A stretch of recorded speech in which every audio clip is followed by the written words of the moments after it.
సమావేశానికి విచ్చేసినటువంటి అతిరథ మహారాజుల వేదిక మీద ఉన్నటువంటి అందరికీ కూడా, మరి వేదిక మీద ఉన్నటువంటి వైఎస్ఆర్సీపీ ఆత్మ బంధువులందరికీ కూడా పేరు పేరున నా హృదయపూర్వక వందనాలు తెలియజేసుకుంటూ జై జగన్.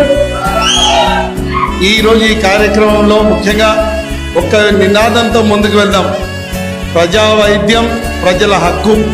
ఆదోని నియోజకవర్గంలో మెడికల్ కాలేజీ సాధించడమే మన హక్కుగా ఈరోజు ఈ సభా వేదిక నుంచి మరి అందరికీ తెలియజేయడానికి పిలుపునిస్తా ఉన్నాం. ప్రజల వైద్యాన్ని గాలికి వదిలేసి కార్పొరేట్లకు అమ్మేస్తున్నటువంటి కూటమి ప్రభుత్వానికి కుతంత్రాలని కోటి సంతకాలతోటి గవర్నర్ ముందుకు తీసుకెళ్లడానికి మరి సాయన్న చెప్పినట్టు ప్రతి కార్యకర్త నడుము బిగించి మరి జగనన్నను మళ్ళీ సీఎం చేయడానికి ఈ యొక్క కార్యక్రమాన్ని అందరూ కూడా చేపట్టాల్సిందిగా ప్రతి ఒక్కరిని పేరు పేరున వైఎస్ఆర్ కార్యకర్తలందరికీ కూడా ఈ సందర్భంగా పిలుపునిస్తూ మరి అవకాశాన్ని ఇచ్చినటువంటి పెద్దలందరికీ మరి మోహన్ రెడ్డి అన్న ఎక్కువ కష్టపడతామన్నా.